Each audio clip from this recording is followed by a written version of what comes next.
Phase वहाँ है जहाँ अखिलेश यादव अपनी सबसे बड़ी ताकत मानते हैं। उनको लगता है कि जो एक उनका समीकरण है, जिस जातीय समीकरण की बात करते हैं, तो वो इन सीटों पर सबसे ज़्यादा दिखाई देता है। और फिर बाद में ये लास्ट फेज की तरफ जाएगा तो आजमगढ़ के हिस्सों के आसपास आपको दिखेगा। लेकिन इस वक्त ये सबसे ज़्यादा जो सीट है, जहां अगर अपोजिशन की बात करें तो उसको लग रहा है कि यहाँ सबसे ज़्यादा उसको ताकत मिल सकती है, यानी उसके पास सबसे ज़्यादा प्रोस्पेक्ट यही है। और इस पूरे इसमें कितना बड़ी उनका दांव पर लगा हुआ है। अगर मैं विपक्ष की बात करूं, हालांकि सीट तो 10 में से 8 बीजेपी के पास थी पिछली बार, तो लिहाजा उनको जीतना है, उनको बनाए रखना है, और अगर बढ़ाना है तो 1 या 2 सीट मैक्सिमम बढ़ा सकते हैं, जिसमें से 1 सीट जियाउर रहमान जो शफीकुर रहमान के पोते हैं, चूंकि शफीकुर रहमान इस बार नहीं है, उनका कुछ दिन पहले निधन हो गया, तो ये टिकट उनके पोते को मिला है। तो वहाँ उनको उम्मीद है कि शायद जो एक लहर होती है सहानुभूति की वो उनके लिए हो। लेकिन इसके अलावा जो दूसरी सीट थी वो मैनपुरी है,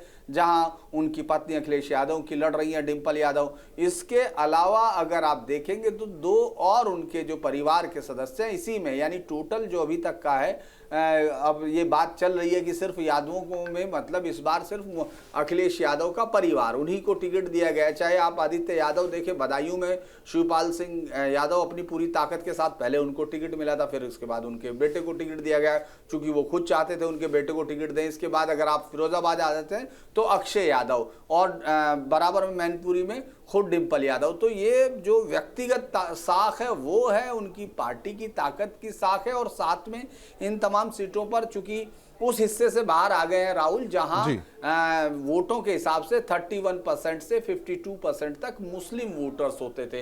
तो यहां जो सबसे बड़ी ताकत है अपोजिशन के पास, उनके पास अपने यादव वोट बैंक को सहेजना है। और उसके बाद 5 से 12% जो मुस्लिम वोटर्स है यहाँ अलग अलग, चूंकि संभल और उधर की तरफ तो बहुत ज्यादा बदायूं अटाल, लेकिन इधर उतनी संख्या नहीं है। तो 5 से 12% के करीब का जो मुस्लिम वोटर्स है अलग अलग सीट का, अगर हम लोग देखेंगे तो वो भी किस तरह से इस समीकरण को दिलचस्प बनाएगा ये देखना होगा। बीजेपी ज्यादातर अगर आप देखेंगे उन्हीं लोगों पर 1-2 बार जगह, जैसे फिरोजाबाद में टिकट बदला है, या वरना ज्यादातर उन्होंने एसपी बघेल को रखा, वहां राजू चार को रखा। तो इस तरह से कोशिश ये है कि इस पूरे फेज में अगर हम दोनों खेमों की बात करें तो उनके लिए जहां बीजेपी को तो मेंटेन करना है अपने आप को, क्योंकि बहुत ज्यादा बढ़ाने के लिए नहीं है, लेकिन विपक्ष के लिए ये ज्यादा बड़ा दांव है कि उनको ये सीटें स्नैच करें अगर अपने आप को मुकाबले में रखना है। तो शुरुआती वोटिंग इस तरफ इशारा कर रही है कि हाँ, लोग वोट कर रहे हैं। अगर 9 बजे तक का देखें जो 12.94 है, तो लगता है, अब देखना चाहिए, उम्मीद करते हैं कि इसमें ज़्यादा से ज़्यादा वोट होगा। और जितना ज़्यादा वोट होगा किसी एक पर्टिकुलर कास्ट या रिलीजन के दायरे में आने से बचती है सीट, यानी ज़्यादा समावेशी वहाँ का वो दिखता है अगर वोट परसेंटेज ऊपर होता है। जी राहुल।